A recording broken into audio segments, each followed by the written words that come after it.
বিসমিল্লাহির রহমানির রহিম। আজ 27শে জানুয়ারি 2021 কুড়িগ্রাম পলিটেকনিক ইনস্টিটিউট কুড়িগ্রাম কর্তৃক আয়োজিত আজকের এই ম্যাথমেটিক্স অনলাইন ক্লাসে সবাইকে স্বাগত।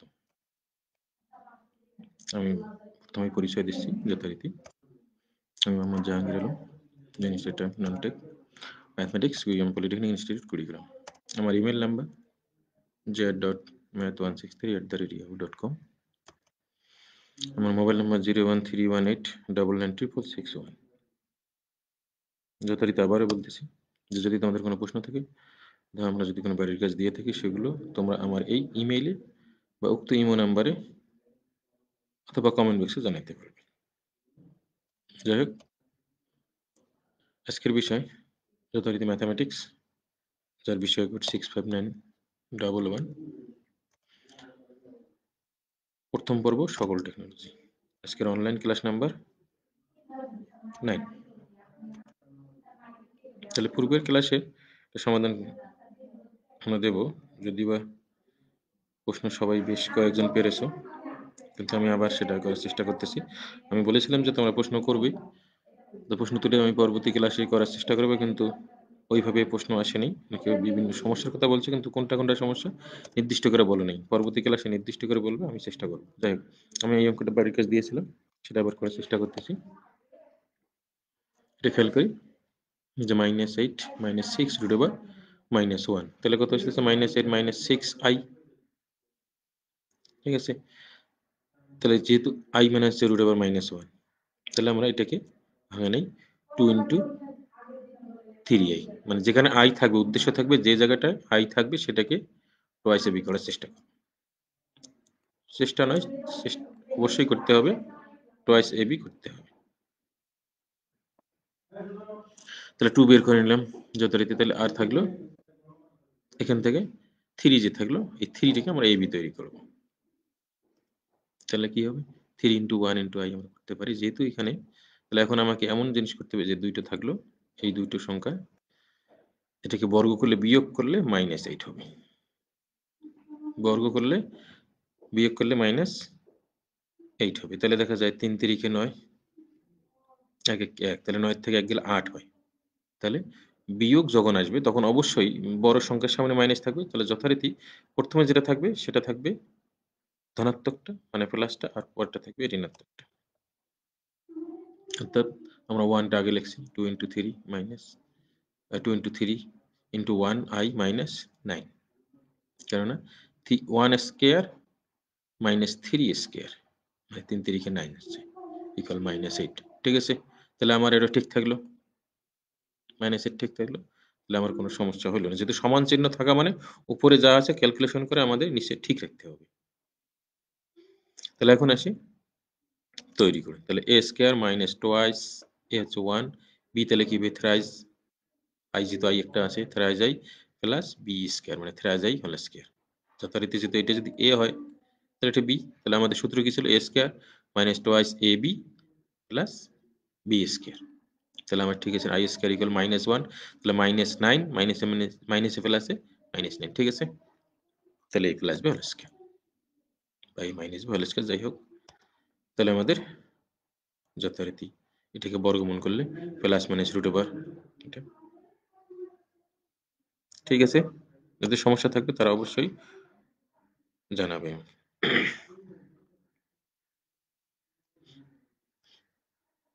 তাহলে পূর্বের অধ্যায়ে যা যা জেনেছিলাম আমরা আরেকবার আলোকপাত করে নিই। কাল্পনিক ও জটিল সংখ্যা কি জিনিস আমরা জেনেছিলাম, জটিল সংখ্যার মডুলাস আর্গুমেন্ট এ সম্পর্কে জেনেছিলাম, জটিল সংখ্যার যোগ বিয়োগ গুণ ভাগও জেনেছিলাম, জটিল সংখ্যার বর্গমূল ঘনমূল জেনেছিলাম, আর এর সম্পর্কে কিছু সমস্যা আমরা সমাধান করেছিলাম। তাহলে আজকের অধ্যায় বিন্যাস। এই বিন্যাসের ক্লাস নাম্বার হচ্ছে 1। এই অধ্যায়ে আমরা যা যা জানবো সেগুলো একটু বলে নিচ্ছি। বিন্যাসের ব্যাখ্যা, প্রতীক চিহ্ন আমাদের আছে NPR, অর্থাৎ এখানে যেমনই দেখা যাক এনটা উপরে আছে আরটা নিচে আছে, অর্থাৎ সুপারস্ক্রিপ্টে থাকবে n, সাবস্ক্রিপ্টে থাকবে r। তাহলে এনপি আর এবং এনপি নট এর ব্যাখ্যা। এন সংখ্যক জিনিস হতে আর সংখ্যক ভিন্ন ভিন্ন জিনিসের বিন্যাস। মানে এন সংখ্যক বলা থাকবে এখানে এন সংখ্যক ভিন্ন ভিন্ন জিনিস হতে আর সংখ্যক ভিন্ন ভিন্ন জিনিসের বিন্যাস। তাহলে এন সংখ্যক জিনিসের সবগুলো ভিন্ন নয়, এরূপ জিনিসের বিন্যাস সংশ্লিষ্ট সমস্যা সমূহ সমাধান করে। এখানে আমি আগেই বলে রাখছি এটা চ্যাপ্টার একটু কঠিন হতে পারে, মনে হতে পারে। যেগুলো সহজ করা যায় আমি চেষ্টা করব যে সহজ করে করা যায় কিনা। বিন্যাস কি জিনিস? আমরা বাড়িতে নিয়মিতভাবে আমরা কিন্তু বিভিন্ন বিছানাপত্র সাজায় রাখি, বইগুলো সাজায় রাখি। এই সাজানোটাই হলো আমার বিন্যাস। আমি কিভাবে সাজাবো, একটা জিনিস কতভাবে সাজাতে পারি, কি রকম দেখা যাবে, সেটাই হলো বিন্যাস। অর্থাৎ জিনিসগুলো পৃথক ক্রমে বস্তু বা চিহ্নসমূহ পূর্ণ সজ্জিত করা। অর্থাৎ কতকগুলো নির্দিষ্ট জিনিস বা বস্তু হতে কয়েকটি বা সব কয়টিকে প্রত্যেকবার নিয়ে যত ভিন্ন ভিন্ন প্রকারে সাজানো যায় তাদের প্রত্যেকটিকে এক একটি বিন্যাস বলে। তো মোট কথা, মোট যত রকমে সাজানো যায় তাকে মোট বিন্যাস বলে। যেমন আমরা এখানে দেখি এবিসি তিনটে ভিন্ন ভিন্ন অক্ষর আছে। তাহলে এই তিনটি অক্ষরতে প্রত্যেকবার একটি করে নিয়ে সাজানো। তাহলে একবার এ নিলাম কেমন দেখা যাচ্ছে, একবার বি নিলাম কেমন দেখা যাচ্ছে, একবার সি নিলাম কেমন দেখা, অবশ্যই তিনটা আলাদা। তাহলে কয়বার সাজানো গেল? এক্ষেত্রে বিন্যাসের সংখ্যা হবে তিনটি। তাহলে এখন যদি আমরা দুইটি করে জিনিস নিই, তাহলে কি কি নেব? দুইটা করি। এ বি একবার সাজালাম, বি একবার সাজালাম, আলাদা দেখা যাচ্ছে না? দেখতে একটু পার্থক্য আছে। তারপর এসি একবার সাজালাম, সি একবার সাজালাম, যেহেতু দুইটা করে নিতে হবে। তারপর বিসি একবার সাজালাম, সিবি একবার সাজালাম। তাহলে কয়টা সাজানো যাচ্ছে? ১, ২, ৩, ৪, ৫, ৬। এক্ষেত্রে বিন্যাস সংখ্যা হচ্ছে ৬টি। আমরা আরেকটু দেখাই, খেয়াল করি।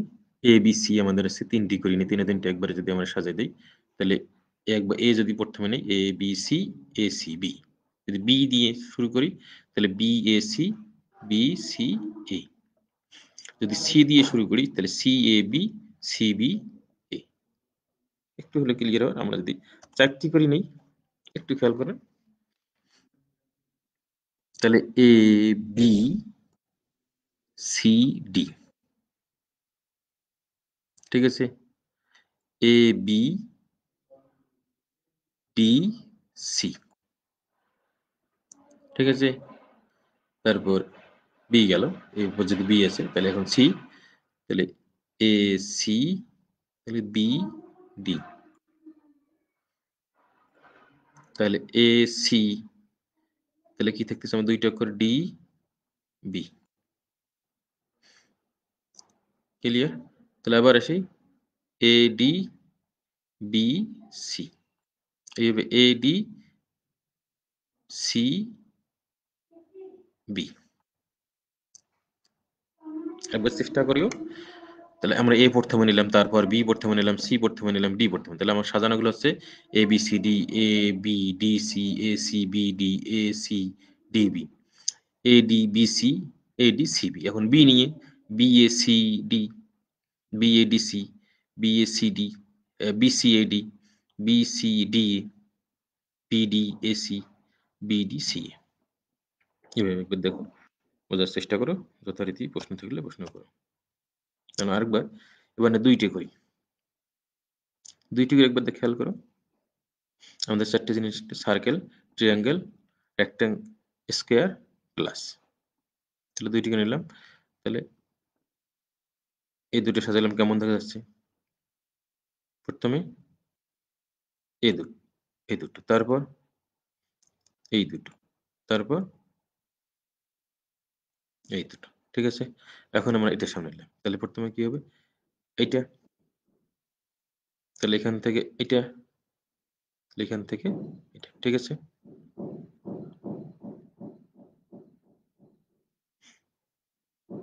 তারপর এটা নেব, এইভাবে এটা নিয়ে যতদূর সাজানো যায়, যেভাবে দুইটা করি, এখান থেকে একবার আসবে, এখান থেকে এখানে একবার আসবে, তারপর এটা নিয়ে এখান থেকে এখান থেকে এখান থেকে, খেয়াল করি। তাহলে কয়টা হলো? ১, ২, ৩, 4, 5, 6, 7, 8, 9, 10, 11, 12 টা। তাহলে হিসেবটা কিভাবে হবে? আমরা এর চেয়ে বেশি যদি হয় ৮ টা বা ১০ টা যদি হয় আমরা কিভাবে হিসাব করব? এভাবে করব নাকি অন্যভাবে করব? তাহলে আমরা পরবর্তীতে একটু আলোচনা করে সূত্রগুলো করার চেষ্টা করছি। একটু খেয়াল করো। আবার ওই অক্ষর ৩ টি হতে প্রত্যেকবার ৩ টি অর্থাৎ সবকটি নিয়ে সাজানো যায়। আমরা যেটা দেখালাম।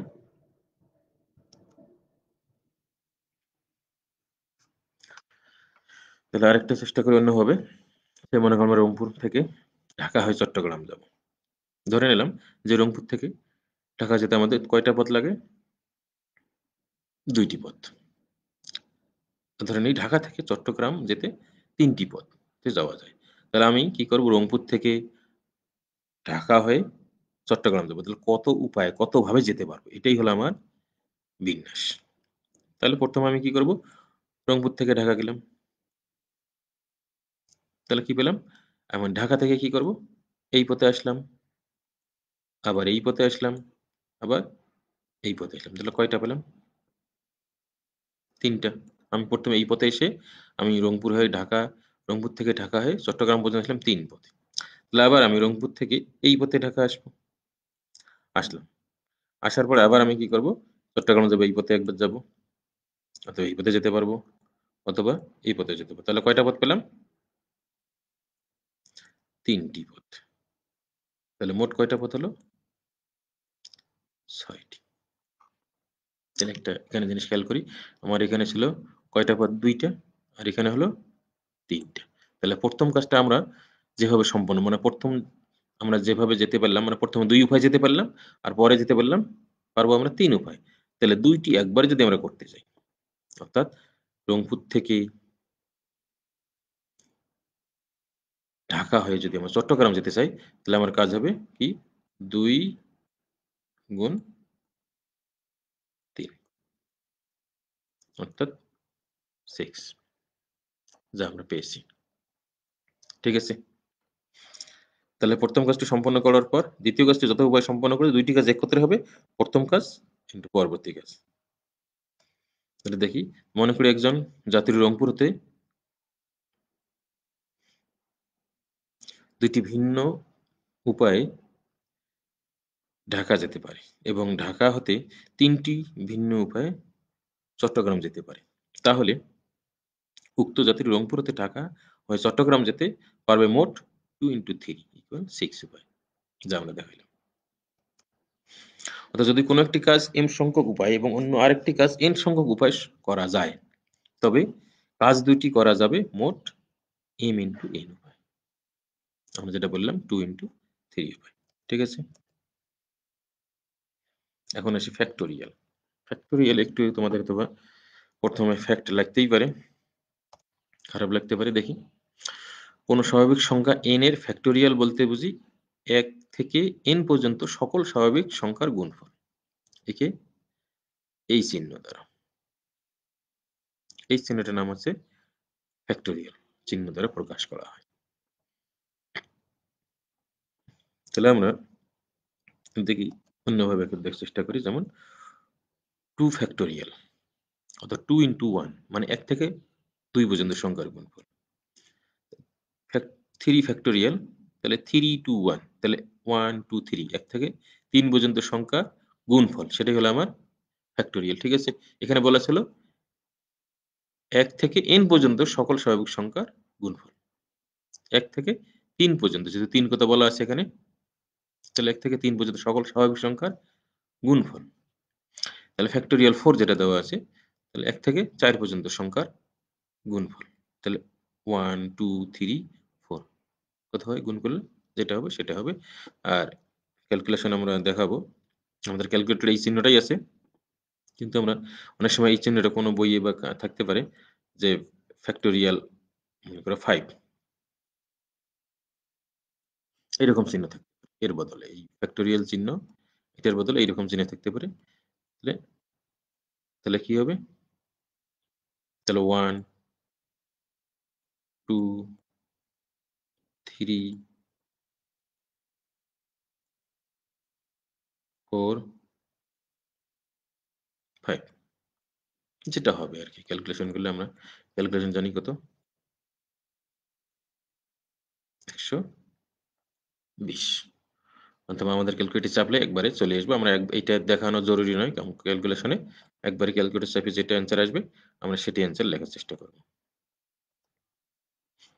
তাহলে ফ্যাক্টর n কত আসবে তাহলে n into n minus 1 into n minus 2 n minus 3 তাহলে কি হলো 3 মাইনাস 1 তাই না 3 মাইনাস 1 মানে 2 আসলো 3 মাইনাস 2 মানে 1 আসলো তাহলে এখানে আমি কোন পর্যন্ত যাব শেষ পর্যন্ত এক পর্যন্ত প্রায় শেষ পর্যন্ত চলে আসবে তাহলে 4 মাইনাস 1 3 4 মাইনাস 2 2 4 মাইনাস 3 ঠিক আছে তাহলে আমরা n into n minus 1 n minus 2 n minus 3 up to এভাবে আস্তে আস্তে কত দূর পর্যন্ত আসবে শেষ পর্যন্ত মানে 1 থেকে শুরু হবে 1 2 3 4 5 6 7 বাড়তে বাড়তে আমাদের দেখা যায় n পর্যন্ত চলে এসেছে ঠিক আছে তাহলে আমরা দেখি মানে 1 থেকে শুরু করে 3 পর্যন্ত সংখ্যার গুণফল হচ্ছে ফ্যাক্টরিয়াল 3 1 থেকে শুরু করে 4 পর্যন্ত সংখ্যার গুণফল ফ্যাক্টরিয়াল 4 আমরা দিলাম নাকি 1 থেকে শুরু করে 5 পর্যন্ত সংখ্যার গুণফল ফ্যাক্টরিয়াল 5 দিলাম এখন আমরা যদি এইটুকু ধরে নেই খেয়াল করে একবার 1 থেকে শুরু করে n-1 পর্যন্ত সংখ্যার গুণফল তাহলে কি ফ্যাক্টরিয়াল n-1 তাহলে ফ্যাক্টরিয়াল n-1 তাহলে n বাইরে থাকে গেল এভাবে আমরা যদি আসি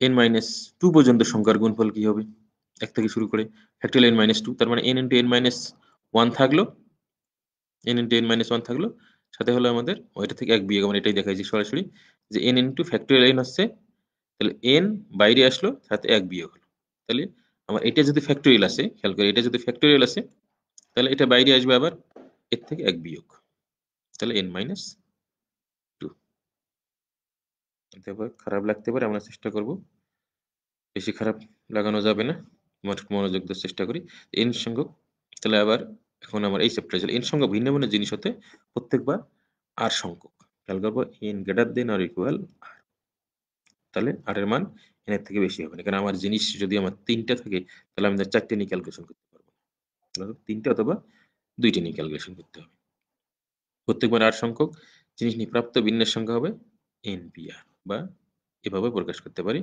pnr দ্বারা প্রকাশ করা যায় দেখি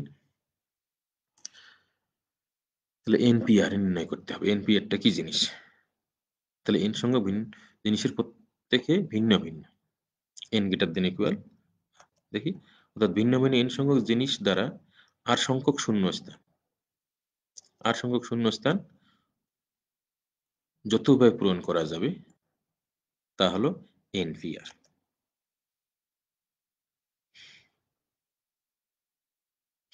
এন সংখ্যক ভিন্ন ভিন্ন জিনিস হতে প্রথম দ্বিতীয় ও তৃতীয় শূন্যস্থান যথাক্রমে কিভাবে পূরণ করা যায় আমি একবার খেয়াল করার চেষ্টা করি আমার জিনিস হলো এন সংখ্যক তাহলে একটা ঘরকে আমি যেহেতু ভিন্ন দেখা যাচ্ছে আমি প্রথমে একটা জিনিস রাখবো তারপর আরেকটা জিনিস রাখবো তারপর আরেকটা জিনিস রাখবো তাহলে কত ভাবে রাখতে পারবো এন সংখ্যক তাহলে তাহলে প্রথম ঘরটা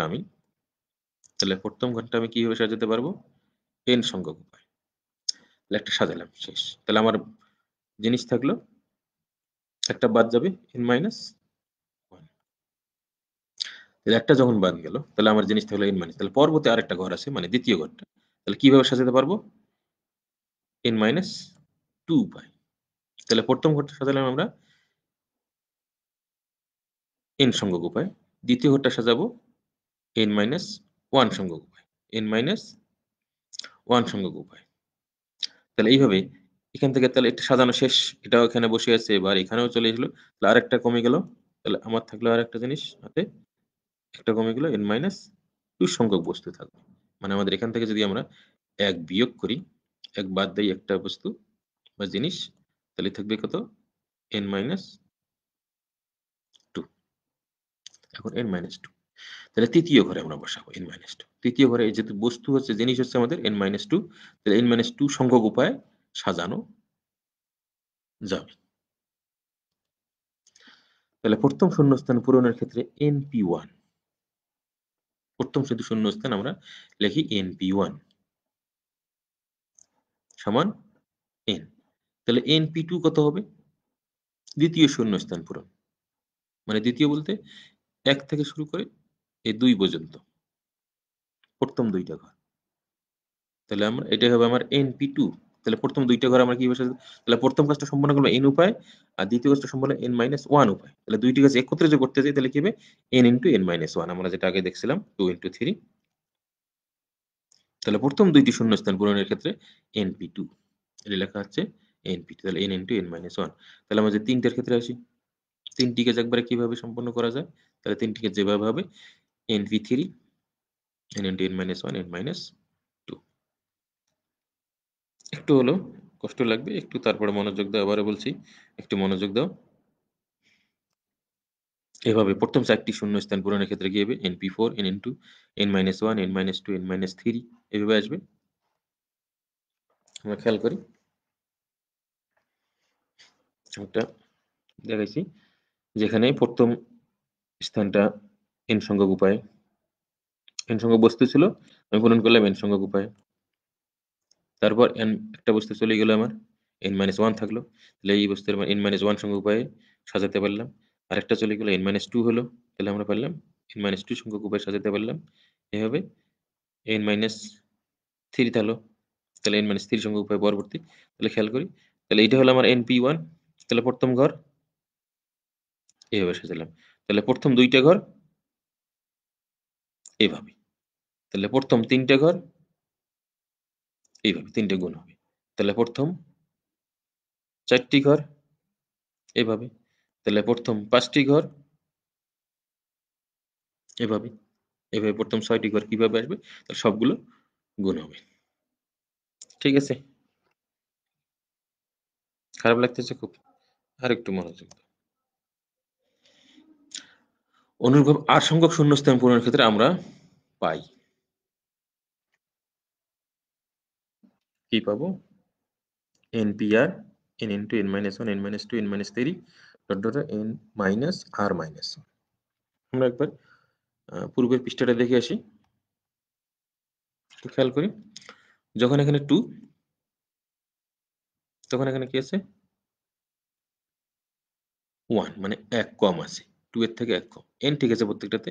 এখানে যখন 3, তখন কি হলো? শেষে আছে 2, তার মানে এখান থেকে 1 কম এখানে। ঠিক আছে? যখন এখানে 4, তখন আমরা দেখতেছি এখানে আবার 1 কম। তাহলে প্রত্যেকটা যদি n আছে তাহলে 1 কম করে থাকতেছে। আমরা যাই পরবর্তী ক্লাসে চেষ্টা করি যে শেষে কি হবে? এখানে r আছে, তাহলে n মাইনাস 1 কম। তাহলে কত হবে? r আছে যেহেতু r মাইনাস 1। ওকে? তাহলে আমার এখানে একটু ক্যালকুলেশন আছে, মাইনাসে মাইনাসে প্লাস হয়ে গেল।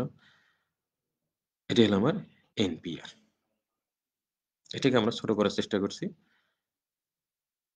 যে npr সমান আমরা পেলাম n into n-1, n-2, n-3, n-1 plus r। আমরা কি করব? এটাকে n মাইনাস, যদি আমরা 1 বিয়োগ করি, এখান থেকে যদি 1 বিয়োগ করি, তাহলে কি হবে? n minus r। 1 বিয়োগ করলে n মাইনাস r, আর 1 বিয়োগ করলে n মাইনাস r মাইনাস 1। এভাবে কমতেছে, যেহেতু কমতেছে আমরা খেয়াল করতেছি 1 বিয়োগ 2 বিয়োগ 3 বিয়োগ কমতে কমতে একসময় 1 পর্যন্ত আসবে। তত 1 2 3 থেকে এইভাবে চলে আসবে। আমরা নিলাম কি? 1 বিয়োগ 2 বিয়োগ করে আমরা যেটা পেলাম সেটা হচ্ছে এটা। যেহেতু আমরা উপরে নিলাম, এটা আমরা দিলাম। ঠিক আছে? তাহলে আমরা জানি 1 থেকে শুরু করে এই পর্যন্ত সংখ্যা, কোন n পর্যন্ত সংখ্যার গুণফল হচ্ছে ফ্যাক্টোরিয়াল n। 1 থেকে শুরু করে n মাইনাস r পর্যন্ত সংখ্যার গুণফল ফ্যাক্টোরিয়াল n মাইনাস r। এই হলো আমার npr। এই হলো npr। npr এর ব্যাখ্যা হলো তাহলে ফ্যাক্টোরিয়াল, উপরে যেটা factorial n divided by factorial n minus r। এটাকে আমি অনেক সময় এভাবেও লেখা হয়ে থাকে যে factorial n by n minus r। ঠিক আছে, আমরা এর উপর আরো কিছু অঙ্ক করার চেষ্টা করছি। npn তাহলে কত হবে? তাহলে n into n minus 1 n minus 2 up to n, তাহলে n মাইনাস মানে r কি ছিল? r থাকলে r প্লাস 1 ছিল, তাহলে n প্লাস 1 হয়ে গেল। থাকলো কি?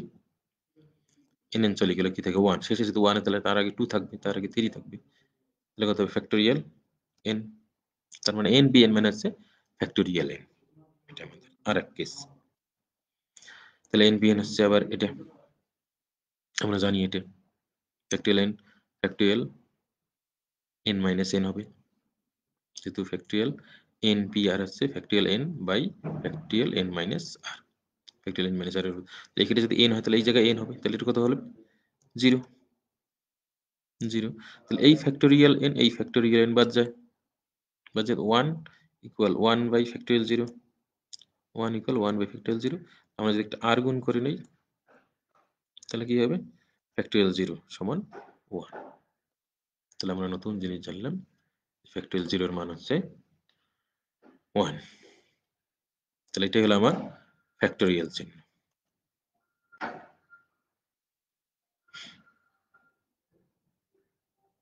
তাহলে সবগুলো ভিন্ন নয় এরূপ জিনিসের বিন্যাস, অথবা বুঝতে কষ্ট হবে। আমি একটু শেষ ক্লাসে যাই। যে যদি আমি বলি যে p সংখ্যক যদি একরকম হয়, p সংখ্যক জিনিস একরকম, q সংখ্যক জিনিস একরকম, r সংখ্যক জিনিস আর একরকম দেখতে, আর n সংখ্যক, n হলো আমাদের মোট, এই মোট থেকে তাহলে আমাদের বিন্যাসটা হবে ফ্যাক্টোরিয়াল n ভাগ factorial p into factorial q into factorial r, অর্থাৎ নিচে যেটা একই রকম যেগুলো ছিল সেইগুলো দিয়ে ভাগ করতে হবে।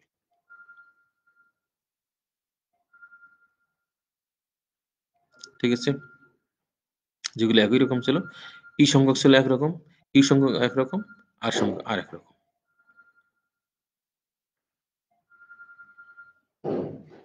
তাহলে আমাদের ফাইনালি হবে পুনরাবৃত্তি সংক্রান্ত।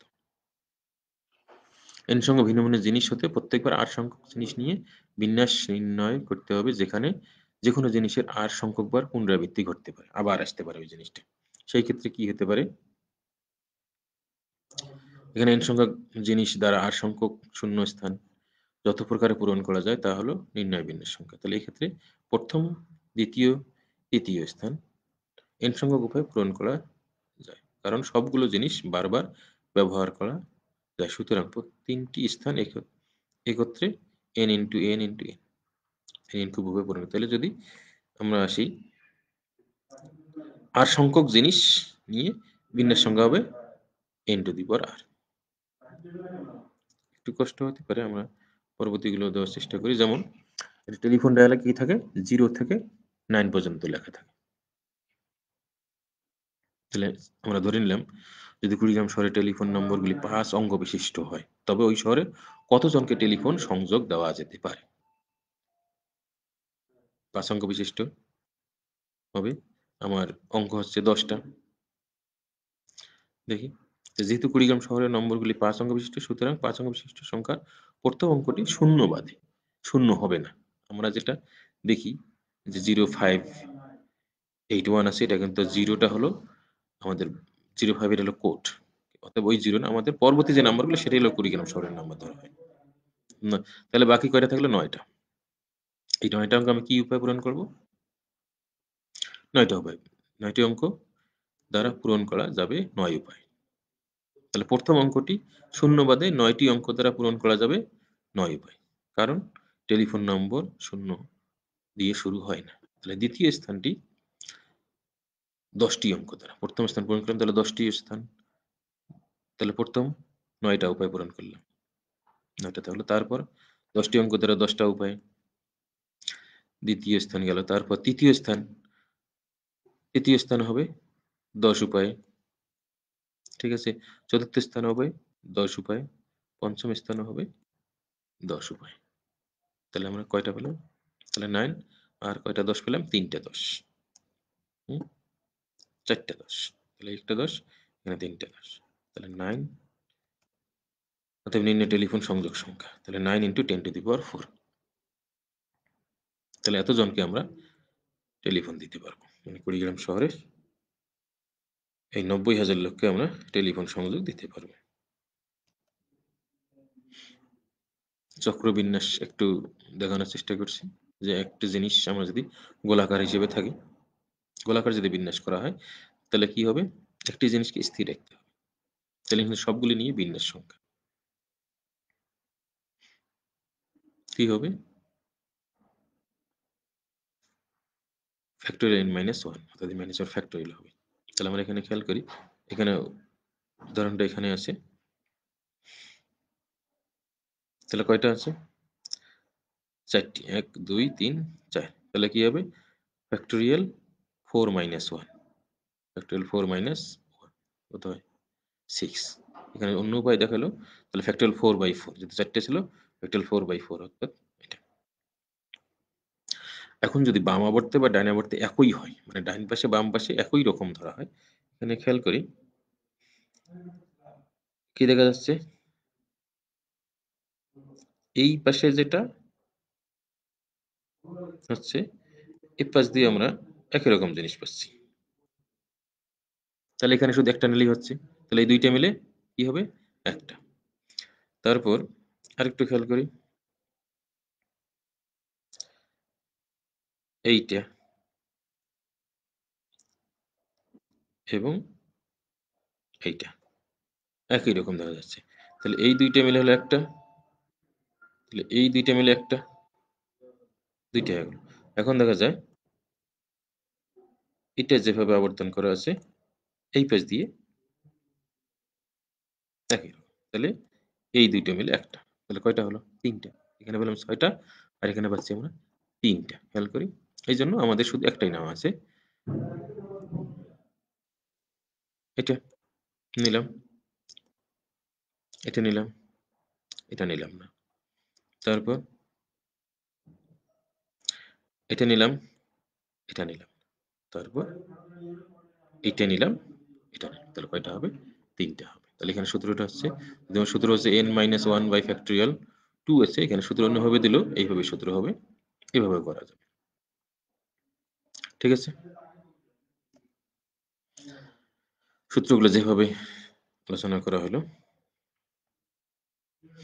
তাহলে এখানে আবার ওই বিন্যাসটা দেখানো হয়েছিল, আমরা যেটা NPR, তাহলে p হলে আমাদের p সংখ্যক একরকম থাকবে, q সংখ্যক একরকম থাকবে, r সংখ্যক একরকম থাকবে, আর n হচ্ছে মোট, মোট জিনিস থাকবে, এই মোট জিনিস থাকে, এই মধ্যে এই বৈশিষ্ট্য থাকলে আমাদের মোট বিন্যাস হবে এটা।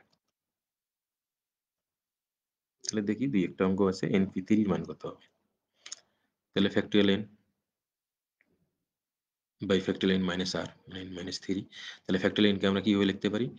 এক n n × n - 1, n - 2, n - 3 এভাবে লেখা যায়। তাহলে n - 3 বাদ গেল, ফ্যাক্টোরিয়াল n - 3 বাদ যাবে, তাহলে কি থাকবে? n × n - 1, n - 2 থাকলো।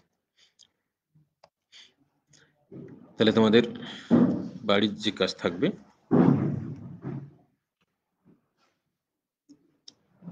6p3 এর মান কত?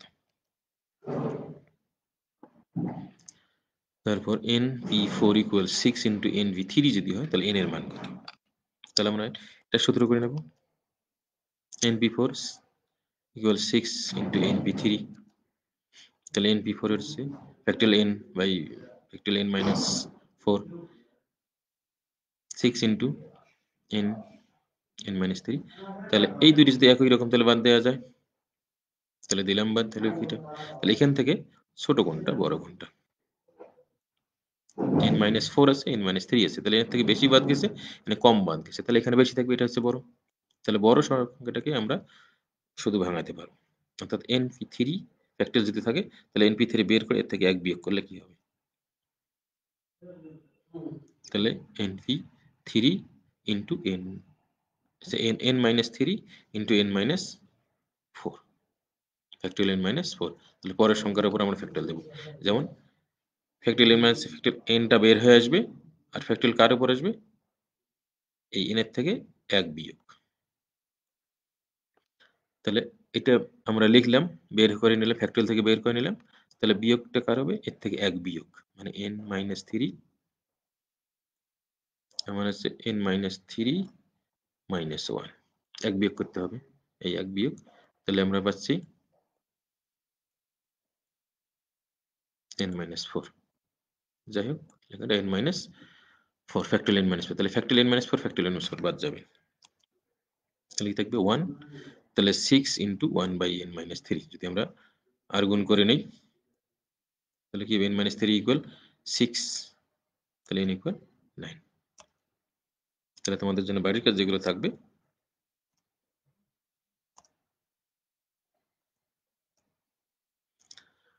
ঢাকা শব্দটির বর্ণগুলি সবগুলি একবার মাত্র ব্যবহার করে কত প্রকারে সাজানো যায়? আমরা এই অক্ষরগুলো যেগুলো আছে আমরা কতভাবে সাজাতে পারবো? ঢাকা আছে, আমরা এটা সামনে আনতে পারবো, কিন্তু এটা সামনে আনবো নাকি এটা সামনে আনবো? এই জন্য আমাদের খেয়াল করে দুইটা একই রকম আছে। পি সংখ্যক একরকম, মানে যেগুলো একরকম থাকবে, একাধিক যেগুলো থাকবে সেগুলোই শুধু উল্লেখ করবো আমরা। দেখি, ঢাকা শব্দটিতে মোট 5টি অক্ষর আছে। কয়টা অক্ষর আছে? মনোযোগ দিই। কয়েকটা বাড়ির কাজ থাকবে তোমাদের। ঢাকা শব্দটিতে মোট 5টি অক্ষর আছে। এদের মধ্যে 2টি এ আছে। এ আছে কয়টা? 2টা। আর বাকিগুলো ভিন্ন ভিন্ন। বাকিগুলো হচ্ছে ভিন্ন। তাহলে সবগুলি অক্ষর নিয়ে মোট বিন্যাস সংখ্যা। তাহলে কি হবে? মোট ফ্যাক্টরিয়াল 5। তাহলে মনে আছে কিনা জানি না, আমরা আরেকবার দেখি এখানে। ফ্যাক্টরিয়াল n, ও লেখাটা তো এইভাবে লেখা হয়নি, আমি এভাবে লিখি। তাহলে factorial n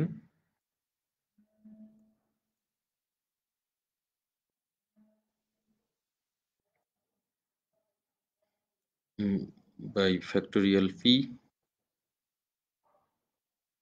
into factorial q into r factorial। ঠিক আছে? তাহলে আমাদের লেখাগুলো যদি এইরকম ছিল, এভাবে আমি লিখতে চাচ্ছি না। যাই হোক, তাহলে কি হবে? p সংখ্যক একরকম ছিল, q সংখ্যক একরকম, r সংখ্যক আরেক রকম ছিল। তাহলে আমাদের 2টা এর মধ্যে p সংখ্যক মানে 2 সংখ্যক হচ্ছে a। তাহলে আমার ওটাতে ভাগ হবে, যেটা একই রকম থাকবে সেটা দিয়ে ভাগ হবে। তো ঠিক আছে, আমাদের বাড়ির জন্য কাজ থাকলো ক্যালকুলাস। এখানে 2টা ইউ আছে, 2টা এল আছে, 2টি সি আছে। মানে এই 2 দিয়ে একটা 2, 2 আরেকটা 2, আবার আরেকটা 2। তাহলে 3টা 2 দিয়ে নিচে ভাগ করতে হবে ফ্যাক্টরিয়াল দিয়ে। এটা আমরা ক্যালকুলেটরে চাপবো। ক্যালকুলেটর চাপার পর যেটা অ্যান্সার আসবে সেই অ্যান্সার। এইভাবে বুক আছে, বেশ কয়েকটা দেওয়া আছে, তোমরা চেষ্টা করো।